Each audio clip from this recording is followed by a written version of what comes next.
Welcome back. It's time for another episode of Sales Pipeline Radio. As we grab our board and swim out into the sea of ideas, I'll tell you, the only man I know in the world that predicted from the beginning of the Masters tournament that Tiger Woods was going to win. I had it. I had it all along. All along. I had Molinari, leading up until Sunday, and then I had Tiger coming from behind. I wrote it down. It's true. Just to prove. How amazing was that? I mean, just for anybody, I'm not a huge golf fan, but you got to love that story. After how many years, after all the pain and hurt and problems he's been through, the guy comes back and wins another one. I mean, here we are 2 weeks later, and we're still talking about it. Yeah. Right? I mean, I thought it was amazing. I mean, you can say what you want about, look, we all live in glass houses. Tiger made some mistakes, but for someone with who 2 years ago, so here's so a year ago he played the Masters, he did all right. A year before that, he basically had to get a spinal block to be able to go and attend the Champions Dinner on Tuesday night at the Masters, so he could actually sit in a chair through dinner. He couldn't even sit, he couldn't walk, let alone sit. And here he is. It's amazing. It's pretty awesome. Even he thought he was done, but he didn't give up. It's pretty cool. Well, we're not giving up either here on Sales Pipeline Radio. How's that for a transition, Paul? Thanks, everyone, for joining us today. If you're joining us live on the Funnel Media Radio Network, thank you for joining us during the workday. Most of you, I expect, are joining us through the podcast, so thank you very much for subscribing. I think we're over 80,000 downloaded subscriptions now. Continues to grow our listeners. I'm just surprised and humbled. It's pretty awesome. So thank you very much for joining us in every episode, past, present, and future of Sales Pipeline Radio. Always available at salespipelineradio.com. Today, we have another great guest. We are always featuring some of the best and brightest minds in B2B sales and marketing. Today is no different. John Ragwin, he is the CMO, the Chief Marketing Officer for Seismic. John, thanks so much for joining us today. Oh, great to be here. Fantastic. Thanks for having me. Yeah, absolutely. Well, I know we're going to talk today a little bit about sales enablement, and it's interesting. I mean, you guys are right at the center of the sales enablement category with software. And I think, it was like 4 or 5 years ago, we did a survey to try to understand where companies were in the sales enablement world. And we found out we couldn't even use the term sales enablement in the survey because there weren't enough people that had any idea what that meant. And here we are now. It seems like it has become a very mainstream category and almost table stakes for B2B companies. How do you guys see that? Oh, it's unbelievable, the growth. So it's exactly like you said, over the last 4 years, we've essentially if you looked at LinkedIn just on job titles, just looking at job titles, you'd find that there was 80% increase in LinkedIn search results for sales enablement, where people were searching in LinkedIn, and then 118% increase just in the last 2 years of people with sales enablement in their job titles. Wow. So, and the astounding part we even saw further is that there are just about as many people with job titles that have sales enablement in it as there are open job recs. So that really tells you that sales enablement has, that's one of many statistics that is important in looking at how sales enablement has become such a big thing and the importance to organizations. So what is it, though? I mean, I've heard people just talk about sales enablement, sales engagement, sales automation, sales acceleration. It seems like sales enablement is sort of a category term that has stuck. But what does it encompass? When companies see that, what are the functions they should be thinking about? Yeah, I mean, first let's start with the value and then let's talk with the functions. What I think companies are seeing is an increase in agility, meaning eliminating time in the sales process. That's one thing that sales enablement helps do. The second is around efficiency, reducing the effort that that salespeople have to do and marketing have to do to hopefully get to, close deals. Third is effectiveness, like extending the conversation, making sure you're being relevant at the point in time. So what sales enablement at a broad thing are all the things, that marketing and sales training and other people do around the sales process, sales operations, and when I said other people, sales operations do in order to help make the sales force be more agile, more efficient, and more effective. I really like the way you described that, because you didn't go right into functions. You talked about like why it's important and how to measure it. And I think for companies that, are not excited necessarily about taking on more jobs, if you think about the impact that can have on your organization. I think I heard a stat once that 25% of time for for B2B sellers is spent actively selling. And so you're never going to get that to 75 or 80%. But if you could go from 25 to 30% active selling and improve the efficacy of that selling across your Salesforce, do the math, and that all of a sudden adds up to a pretty big number.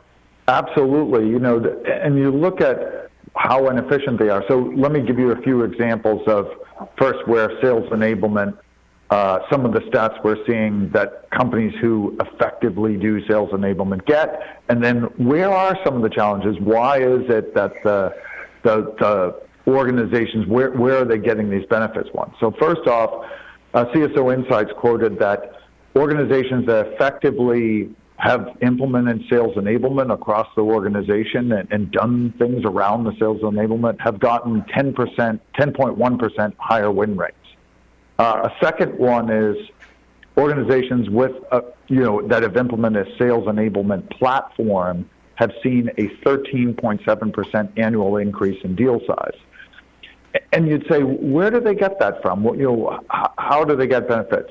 Look, the reality is that you can only make your A reps that much better. You can certainly, like you said, hopefully get them where it's not 75% of their time is working not on a deal, But the reality is your best sales reps probably find ways that they are spending 50, 55, 60% of their time on deal execution.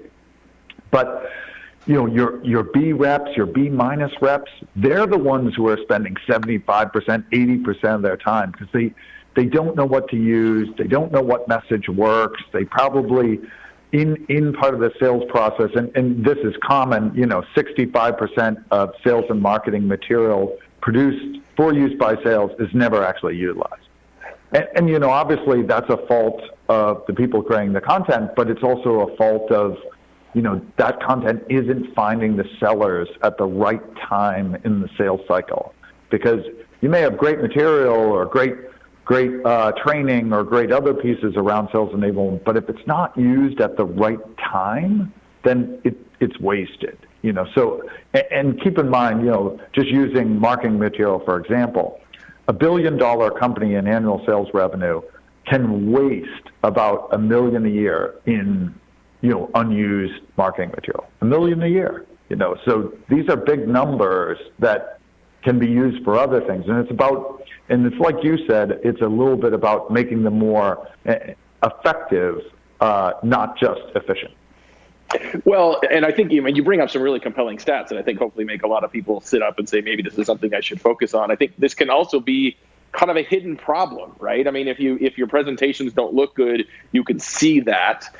If your conversion rates aren't good, you're like, okay, well, what can we do to improve that? But what are some things people should be looking at in their businesses to indicate, how well or effectively they're enabling the team today? Like, are there certain key metrics inside of a sales organization that companies that maybe don't have sales enablement software yet should look for to identify the sides of the problem they may have? Yeah, so some of the biggest things that some companies have done is like you said, some of the surveys around how much of their time is spent. One of the key indicators is how much of their time is spent on non-actually client-facing activities.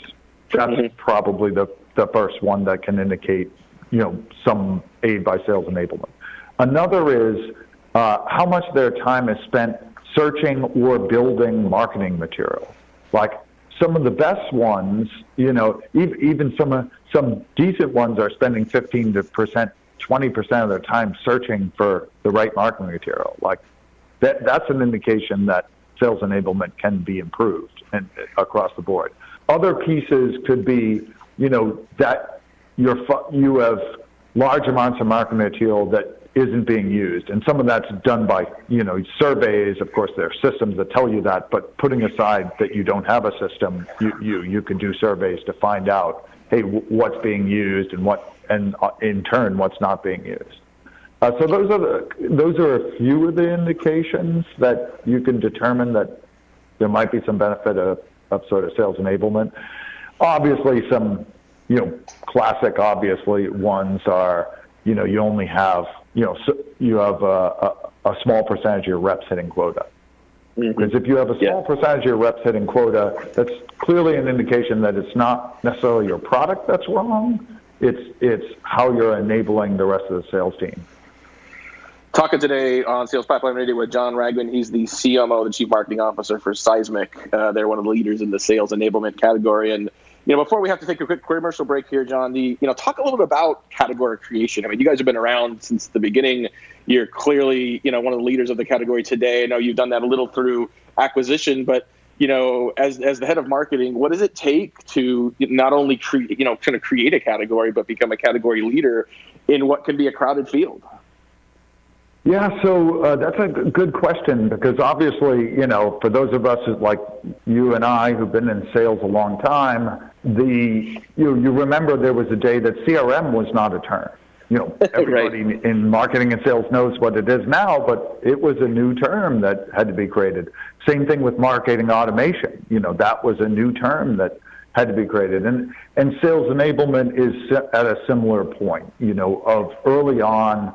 Within sales organizations, there's probably, it varies certainly by industry, but probably on average only 5 to 10% still yet fully understand, what sales enablement is. So a bunch of it is trying to bring it out there to the masses. There's actually a sales enablement society now, these group of, think of it like it's a nonprofit organization that actually has sort of local chapters and meetings where they talk about sales enablement, and I think their current member base is well over 10,000 people, might even be 20,000 people at this point.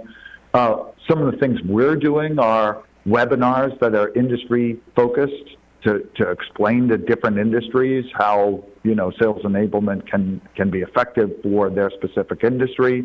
And we're doing some events in local cities around the country that people can drive to and can be part of their workday, yet they can really understand some of the benefits and how to quantify the benefits. Because the most important part is quantification. Like, hey, everybody has tugs and pulls on their budget, so it's so important to quantify.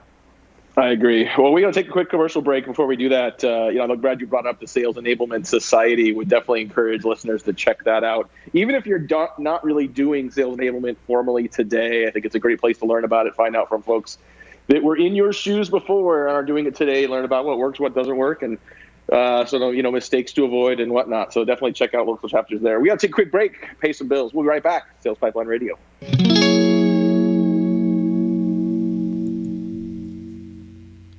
The way we do business is advancing faster than ever before. Yet amongst the disruptions, there's one pillar that stays standing through it all: the power of a relationship. Relationships are at the core of everything. So how are today's organizations developing, nurturing, and leveraging them to drive success?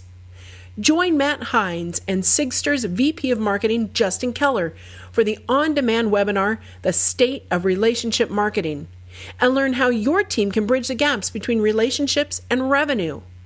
Listen now at HeinsMarketing.com.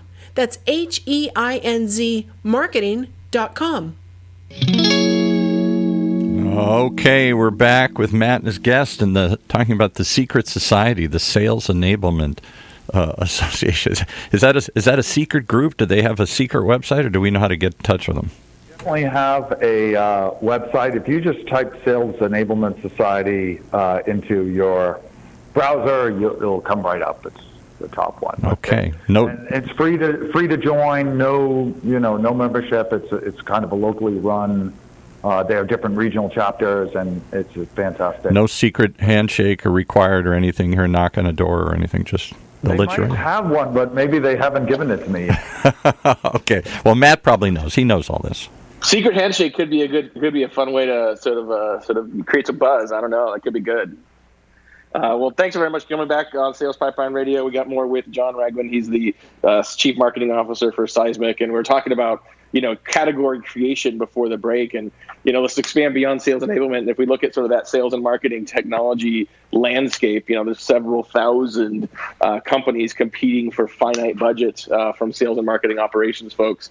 How do you sort of make sure that sales enablement becomes part of the table stakes stack? I mean, independent of trying to differentiate Seismic as a category leader in the category, when you're competing against that many companies and that many sort of other categories, sort of what's the pitch to ensure people are focusing on sales enablement as a priority?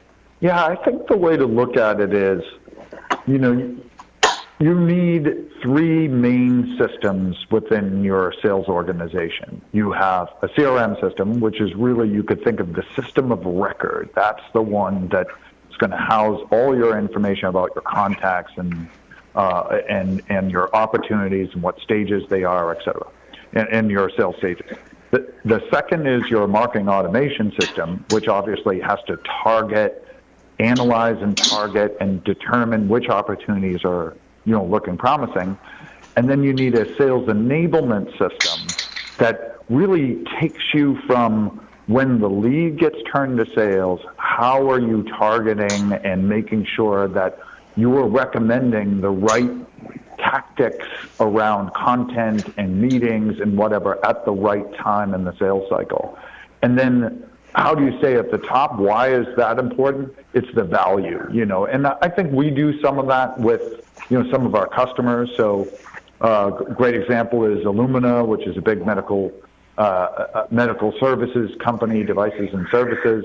They saw kind of, when they rolled that out to their organization, basically a 70 to 90% content standardization and reuse. They were able to cut the marketing collateral by literally 70 to 90%, depending on the area or department, and then therefore made it much more effective for the sales organization to be able to go out and use the right things at the right time. Another example is Blackbaud. They implemented our sales enablement platform, and they actually saw it grew their pipeline by 32%, and deals closed 14 days faster than they used to. And that's one of the things we focus on is, again, this concept of agility and cycle time. When you're cutting down cycle time, that's obviously going to increase your pipeline, and also you get deals, essentially deals closed faster. And as you know, if time kills all deals, right? So if you're closing deals faster, there's less of an opportunity for you to lose. So I think those are some of the ways that we've seen it.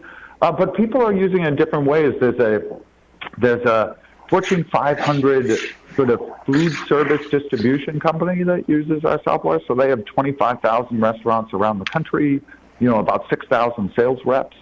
And they're not talking, their use of Seismic is really around, how do I go into a conversation with my salespeople with all these restaurants and make sure they don't leave us, that they see the upsell, that they are buying, the best products that we think we can recommend. So they actually, in a push of a button, can create a deck that helps them say, here's what we see the trends in the market are, here's what you have been purchasing, and here's what we recommend going forward based on the trends in the market. And it's given them power that they never had before to go in these sales conversations, educated, up to date, showing value right out of the chute, not just a purely relationship sale. And that's massive in that space where margins are tight. So it is in the end about the value. And when we talk to prospects and new customers, that's, the value is the leading thing that keeps it, high on the priority list.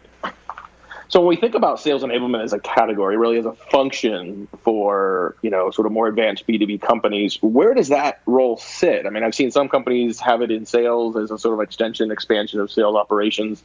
Some organizations I've seen marketing really sort of step up and own sales enablement to increase their sort of impact on the broader funnel beyond just demand gen. Where have you seen the most success? Where are companies that are succeeding the most putting sales enablement in the organization?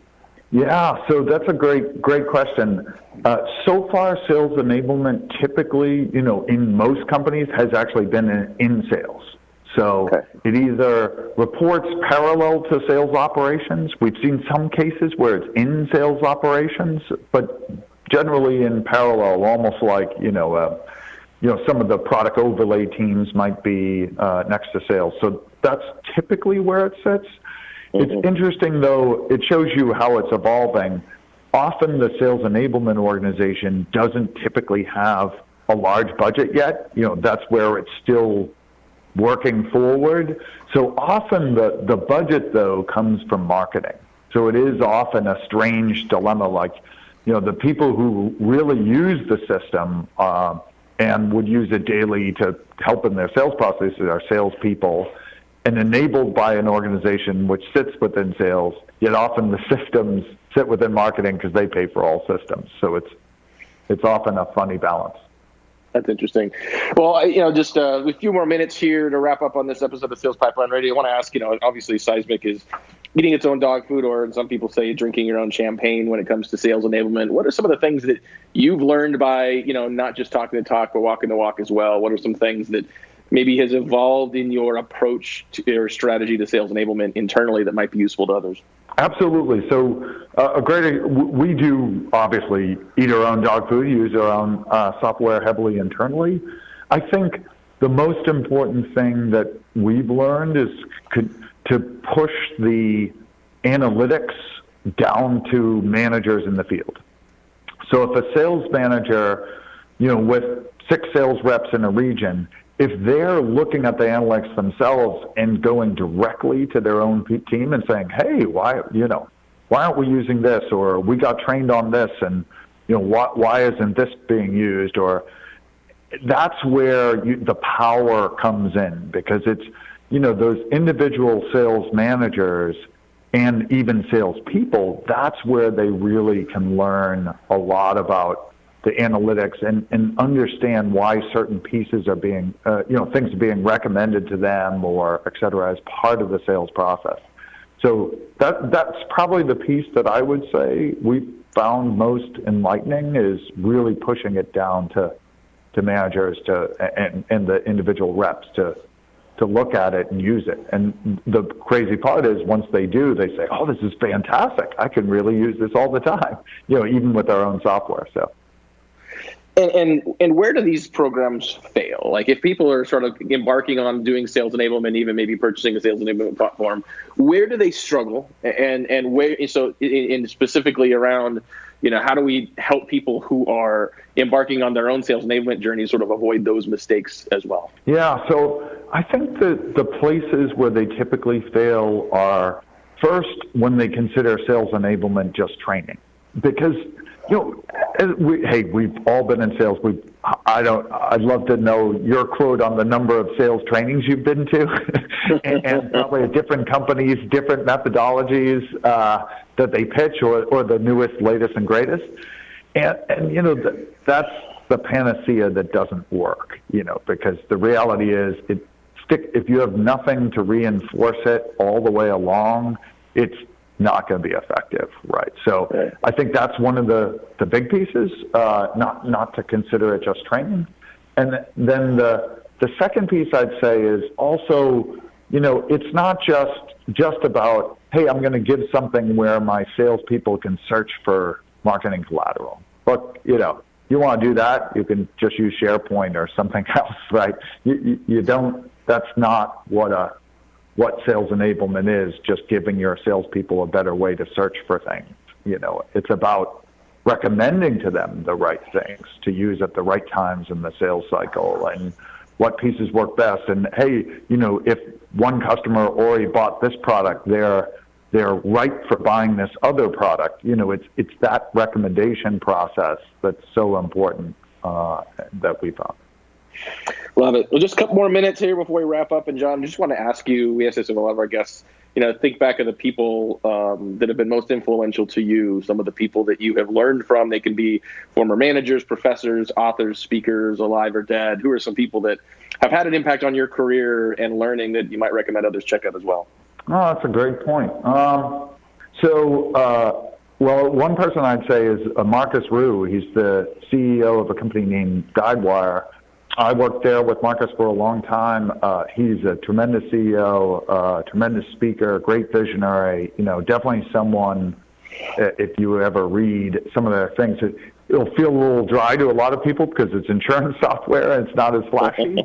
But he's absolutely a fantastic leader and great to think about. That's one of the people I've probably learned the most from. I'm thinking offhand, just one of my favorite, actually I'll give you one of my favorite books. It's an old and classic one, but I really believe that Michael Moore and about crossing the chasm. Like it's an old book, I know. It's probably late 80s, maybe early 90s. But there's nothing that's more important, I believe, than in bringing products to market. If you're an existing big company or if you're a newer company, and you're trying to go to different industries, there's so many use cases for crossing the chasm and understanding the importance of alignment behind that, how you do it. I think there are so many lessons learned in that book. That's one of my favorites of all time. So. Yeah, I would agree with you. And I think, some of those books that really do sort of stand the test of time that we talk about, again and again, we keep thinking about two of my favorite marketing books, written. Yeah, I think probably older than that. I think you got Ogilvy on Advertising, which is, 60s, maybe early 70s was written, and what called Scientific Advertising by Claude Hopkins was written in, I think, 1923. Obviously very different time in marketing. There was not Google Analytics to figure out, who's coming to your website, but some pretty evergreen expectations and some good content there. Well, we have to wrap up here. I really appreciate everyone joining us. Really thank you again to our guest, John Ragland. He's the Chief Marketing Officer of Seismic. You can check them out online. Also check out the Sales Enablement Society if you want to learn more about potential meeting groups in your area. And that's all we got today, Paul. Okay, no secret handshake required. No secret handshake today. Right. We'll see you next week on another episode of Sales Pipeline Radio.